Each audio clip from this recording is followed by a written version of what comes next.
Kahit hindi mo pa nababasa ang Odyssey ni Homer, sigurado akong alam ng karamihan ng kwento nito. Isang mahabang paglalakbay pauwi ni Odiseo matapos ang digmaang Troyano. Sa paglalakbay niya, nakatagpo siya ng Cyclops, mga sirena at iba pang halimaw. Madalas ding hindi napapansin na marami siyang kinakain sa biyahe. Na yan sa Tasting Mythology. Oo, tasting history pa rin.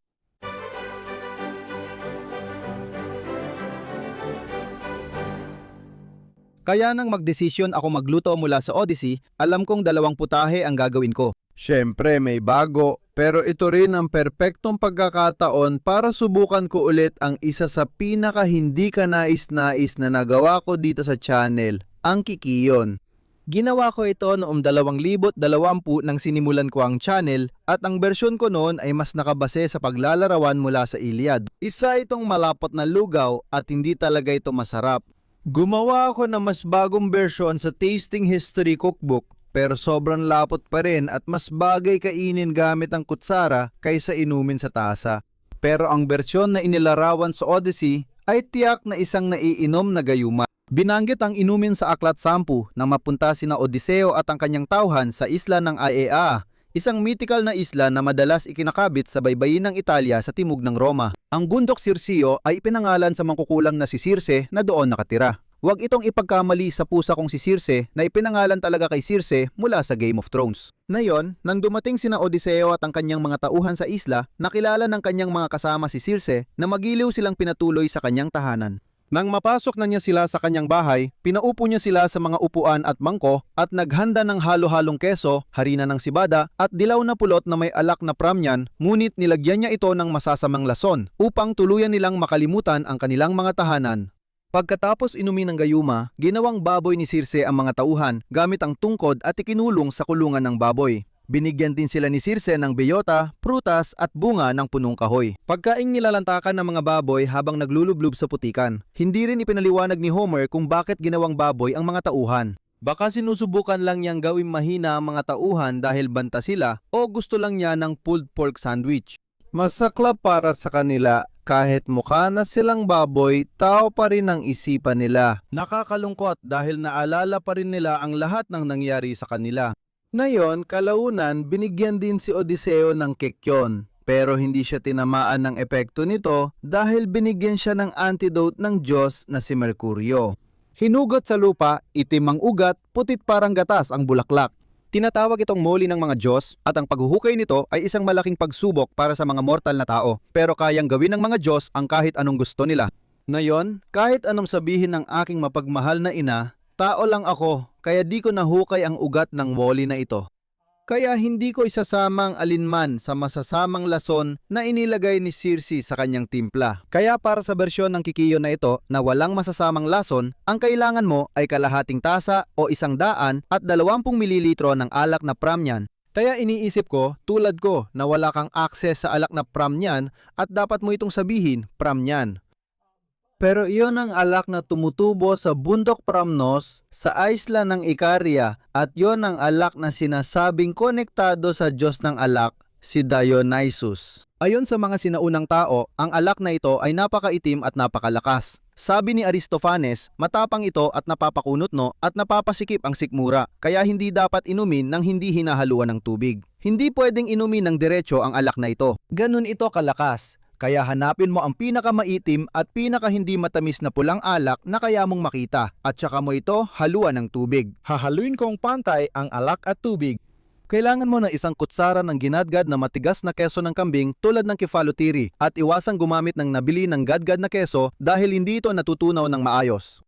Mukhang kulang ang Greek na peso dito dahil tinawagan ko na lahat at wala akong makita na hindi gagad. Kaya yun na lang ang gagamitin ko at tatanggapin ko na lang. Sundin nyo ang sinasabi ko, hindi ang ginagawa ko. Pagkatapos, magdagdag ng 1 sa 4 na tasa, 85 pulot at 2 kutsara harina ng sibada. Kaya magsimula sa pag-toast ng harina ng sibada sa isang tuyong kawali sa katamtamang init ng 4 hanggang 5 minuto hanggang magsimula magkulay at bumango. Kapag nangyari na yon, maaari mo na itong ilipat sa isang kaserola.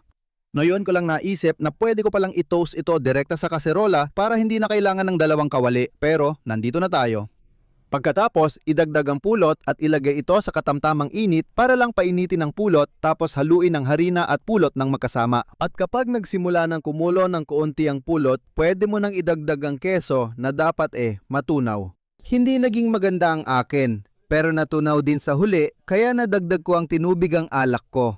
Pagdagdag ng alak, alisin agad sa apoy, haluin at inumin kapag handa ka ng gawing baboy ang bisita mo. Ngayon, gaya ng sabi ko, iba ang lapot nito kumpara sa ginawa ko noong 2020. Yung isa ay mas parang lugaw dahil na rin sa ratio ng alak at barley na ginamit ko noon at dahil ginamit ko noon ang buong butil ng barley na siyang ginagamit talaga para gumawa ng lugaw. At sa bersyon natin na yon, gumagamit ako ng harina ng cebada o giniling na cebada na mas karaniwan mong ginagamit sa paggawa ng tinapay o mga katulad nito. Ginagamit pa rin ito ngayon sa ilang bahagi ng Gresya, lalo na sa Crete, para gumawa ng matigas na tinapay na gawa sa barley. Ang tawag nila rito ay paksimari o barley rusks, pero sa totoo, para lang itong barley harta. Binili ko ang mga ito nung nasa Gresya ako noong 2023 taon na ang nakalipas at kasing tigas pa rin sila ngayon gaya nung araw na binili ko sila. Kaya saludo ako sa mga ito dahil sa tibay nila. Kaya, pagkatapos gawing tao, muli ni Circe ang mga tauhan, mula baboy pabalik sa tao, nagpaiwan muna sila dun ng kaunti. Sa totoo, matagal din, dahil nalaman nating may gusto si Odysseus kay Circe, kaya 1 taon silang nanatili roon.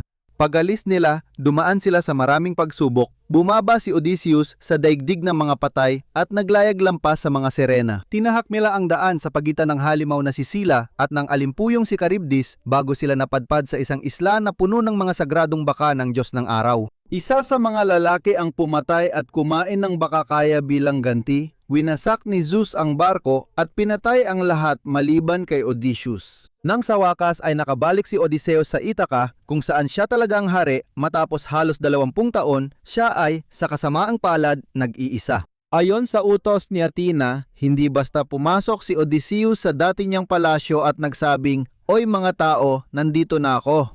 At iyon ay dahil habang wala siya, maraming mga manliligaw ang parang sumakop sa lugar at inuubos ang lahat ng pagkain niya at nililigawan ang asawa niyang si Penelope. Sa halip, ginawa siyang mukhang pulubi ni Athena at pinapunta siya sa bahay ng tapat niyang alipin at tagapag-alaga ng baboy na si Eumaeus. Dito, ipinakita ni Eumaeus kay Odysseus ang isa sa mga unang tunay na walang pag-iimbot na pagkamapagpatuloy na naranasan niya sa loob ng mga dekada. Umalis si Eumaeus papunta sa kulungan ng baboy. Kumuha siya ng 2 biik, dinala sa loob, kinatay, pinaso ang balahibo, pinagputol-putol at itinuhog sa mga patpat. Pagkatapos maihaw ang lahat, inihay niya ito kay Odysseus na umuusok pa sa mga patpat at biludburan ng puting giniling na cebada. Hinalo niya ang alak na kasintamis ng pulot sa mangkok na baging, naupo sa harap ng panauhin at inanyayahan. "Kumain ka na, dayuhan. Ito lang ang kaya ng isang alipin, biik na baboy." Kinakain ng mga manliligaw ang matatabang baboy ko, mga taong walang galang sa galit ng mga Diyos o awa. Ang baboy na ito ang pangalawa nating putahe. Ngayon, kahit pwede ko namang iihaw lang ng basta ang isang piraso ng baboy at budburan ng hilaw na harina ng cebada, magiging medyo kadiri iyon, halos walang lasa. Sa totoo lang, ang pagwiwisik ng sabada ay bahagi ng relihiyosong ritual. Ginagawa nila ito sa mga alay at ganoong bagay. Kaya gagamit ako ng mas maraming harina ng cebada at babalutan ng husto ang baboy para mas malasa. At dahil doon, magagamit ko rin ang iba pang mga lasa na alam nating ginagamit nung panahong yon. Ang panahong ito ay hindi panahon ni Homer, kundi ang panahong pinangyayarihan ng Odyssey, ang Mycenaean period, mga 1650 hanggang 1100 BC. Ayon sa arkeolohiya ng mga palasyo noon, karaniwan ang paggamit ng kulantro, kumin, haras at kinsay. At bagamat kinakain ito ng mayayaman, sa tingin ko, ito rin ay karaniwang makukuha ng mga ordinaryong tao, tulad ng isang tagapag-alaga ng baboy.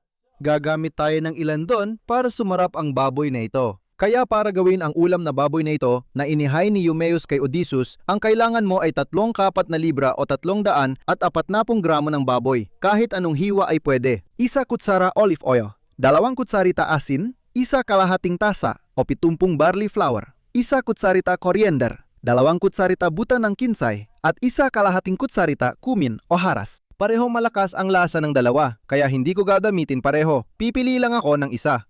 Kaya magsimula ka sa paghiwa ng baboy mo sa maliliit na piraso na kasya sa isang kagat, tapos balutin mo ito ng olive oil at budbura ng maraming asin at ikuskos ito.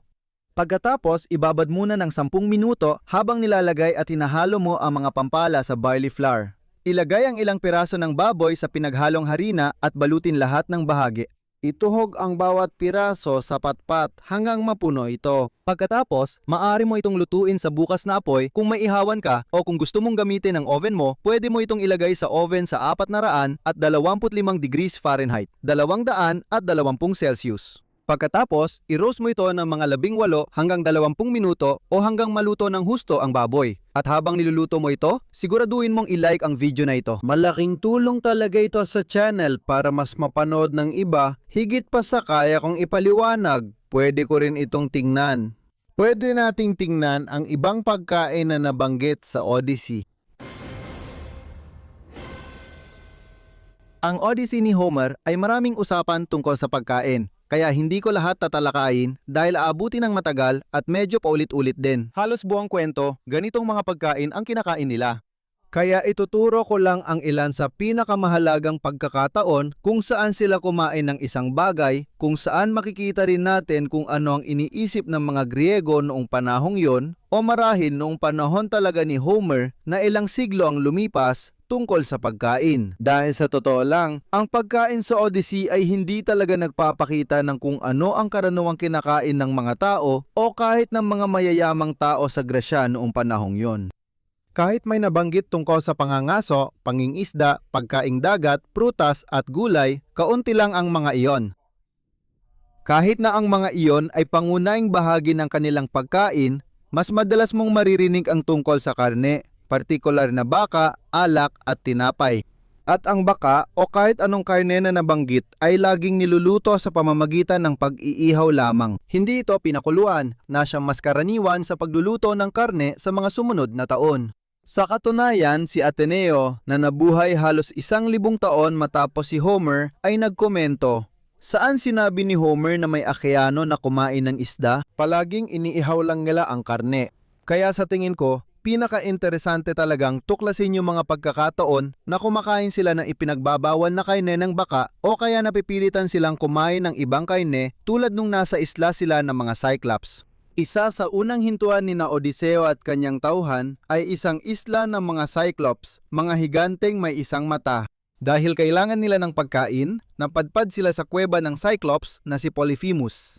Pwede rin ba nating bigyang pansin ang terracotta figurine ni Polyphemus mula huling ika-15 siglo na tingin ko ay naging inspirasyon ng alien sa pelikulang Mac and Me noong dekada 80? Siya nga pala, si Polyphemus ay isang pastol ng mga tupa at kambing. At bagamat ang tupa at kambing ay maaring kainin ng isang Gregong bayani, masasabi nating B-tier lang ang karne nito. Dahil ang S-tier talaga ay baka, syempre.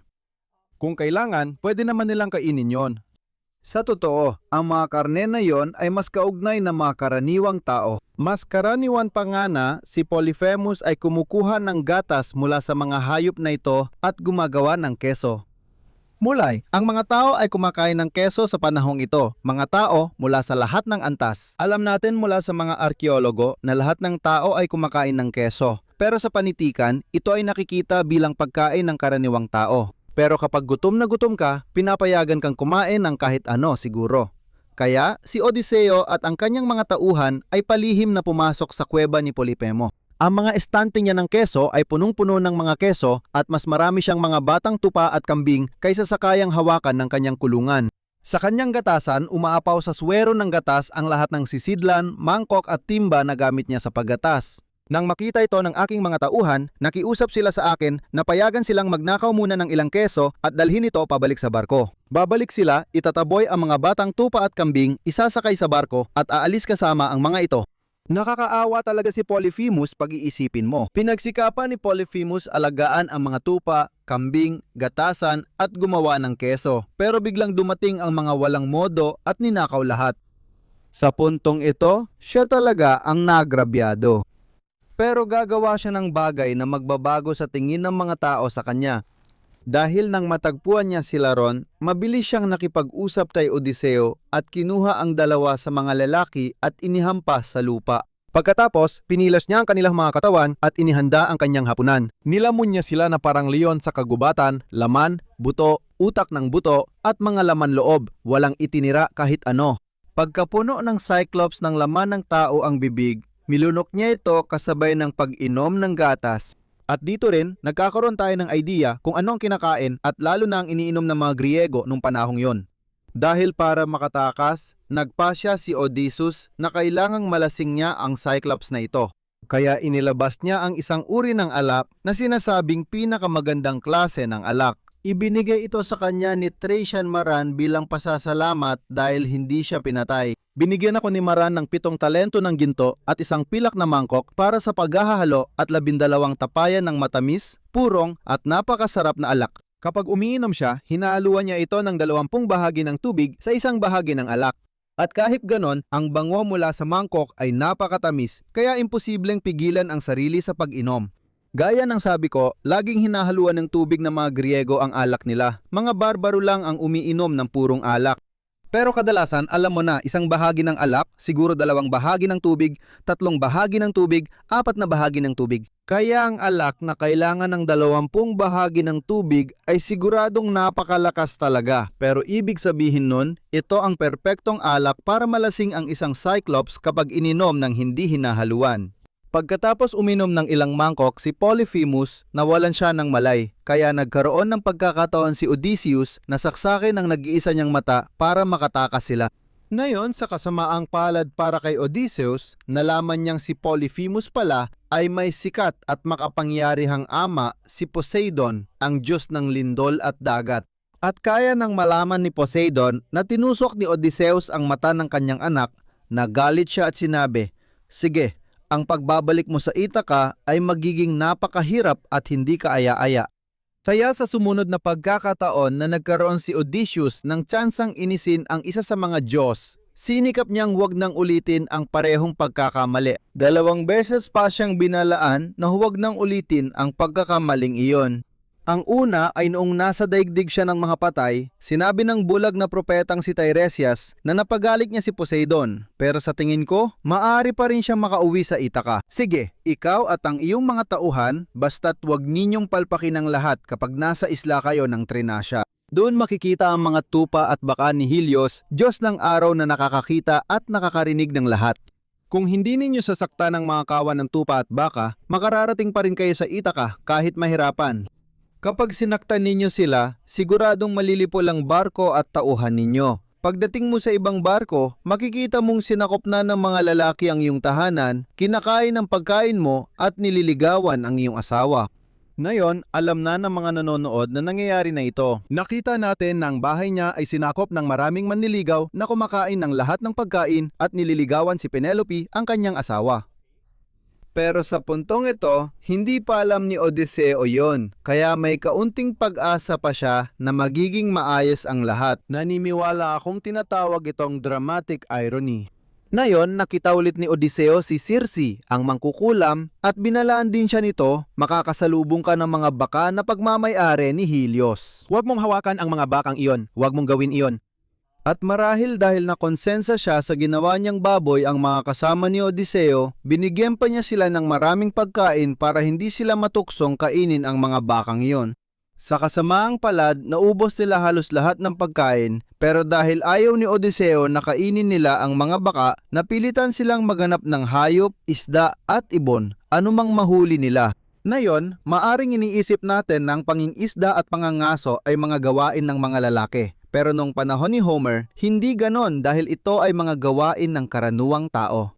Ang mga mayayaman o mga bayani ay hindi kailangang mangaso o mangisda para sa kanilang pagkain dahil mayroon silang mga alagang hayop na nagsisilbing pagkain nila. Ang mga mahihirap lang na di kayang bumili ng hayop ang kailangan mangaso at mangisda. Pero muli, sila ay nagugutom kaya kailangan nilang gawin ang dapat nilang gawin. Sa kasamaang palad sa bawat grupo, laging may isang nagpapahamak sa lahat. At sa grupo ni Odiseo, ang taong yon ay si Eurylochus. Habang tulog si Odiseo, naikayat ni Eurylochus ang iba na basta mag-alay sila ng isa sa mga baka sa mga Diyos at mga kung magtatayo ng templo kay Helios pagbalik sa Ithaca, maaari silang kumain ng isa lang sa mga iyon. At bagamat masama ito para sa kanila at kay Odiseo, mabuti ito para sa atin dahil bibigyan tayo nito ng pagkakataong masilip ang mga kaugalian ng pag-aalay noong panahon na yon ng mas detalyado. Sa madaling salita, kinuha nila ang baka at pagkatapos ay pumalibot sila dito, nagdasal at kumuha ng mga dahon ng roble at inilagay ito sa baka dahil naubusan na sila ng sebada. Sa simula, dapat ay nagbudbod sila ng sebada para sa ritual. Pagkatapos magdasal, pinatay at kinatay nila ang mga baka. Pinutol nila ang mga hiwa ng hita, binalot sa 2 patong ng taba at nilagay ang hilaw na karne sa ibabaw. Wala silang dalisay na alak para sa alay, kaya paminsan-minsan, tubig ang ibinubuhos nila at iniihaw ang laman loob sa apoy. Kapag luto na ang mga hita at natikman na nila ang mga laman loob, hinihiwa nila ng maliliit ang natitirang bahagi at inilalagay ang mga piraso sa mga tuhog. Para sa akin, ang magising sa amoy ng nilulutong bacon ay isa sa pinakamagandang karanasan. Para kay Odiseo, ang magising sa amoy ng nilulutong baka ay talagang hindi maganda at nag-alay siya ng maikling dasal sa mga Diyos na magagalit. At pagkatapos ay pinagalitan niya ang kanyang mga tauhan at parang tinanggap na lang niya na talagang mapapahamak sila. Patuloy silang kumain ng baka at pumatay ng 6 pa. Sa huli, nakaalis sila sa isla, pero nagpadala si Zeus ng kidlat na sumira sa barko at pumatay sa lahat ng tauhan. Si Odiseo lang ang natirang buhay. Sa huli, mag-isa siyang nakarating sa Ithaca kung saan nilutuan siya ni Eumaeus ng isang potahe na kakainin ko na ngayon. Nandito na tayo, ang kikiyon at inihaw na baboy na may sebada na inihain kay Odiseo sa Odiseya ni Homer. Kaya sisimulan ko sa isang piraso ng baboy. Hindi ako sigurado kung ang panlabas na patong ay talagang magiging malutong, pero nagbibigay ito ng texture. Nandyan din ito para sa lasa. Mabango siya, talagang amoy na amoy ang cumin. Yan ang nanghingibabaw na amoy. Kapag gumamit ka ng fennel, ito ang mananaig na amoy, kaya kaunting dami lang ang kailangan. Tara, simulan na natin.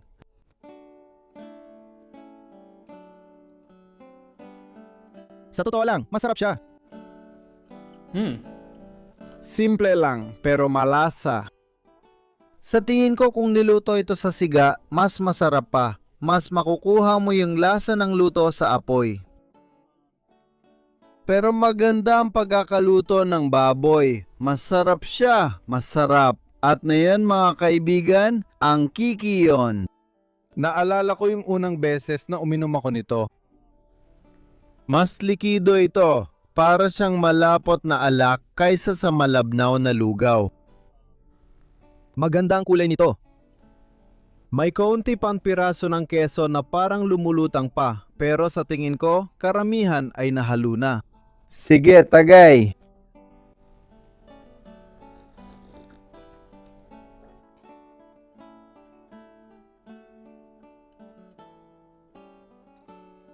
Sige.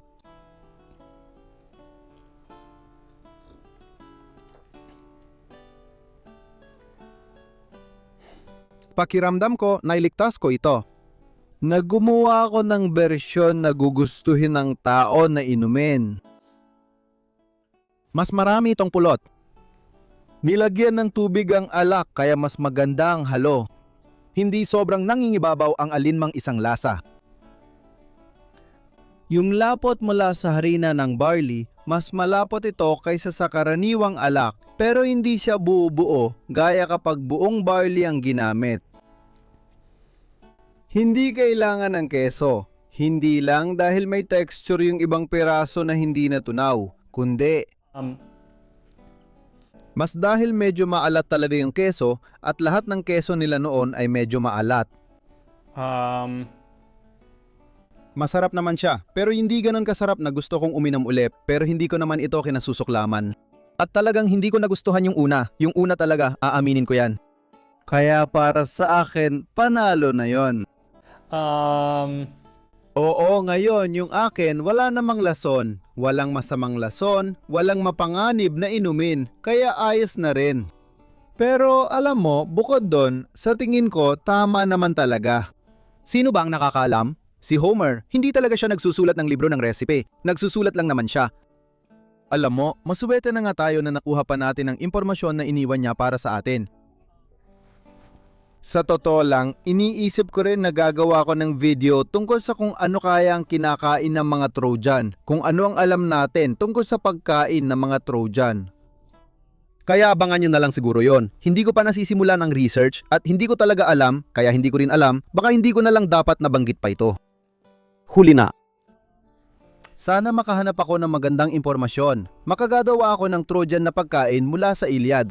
Sige, magkita tayo sa susunod sa Tasting Mythology dito sa Tasting History.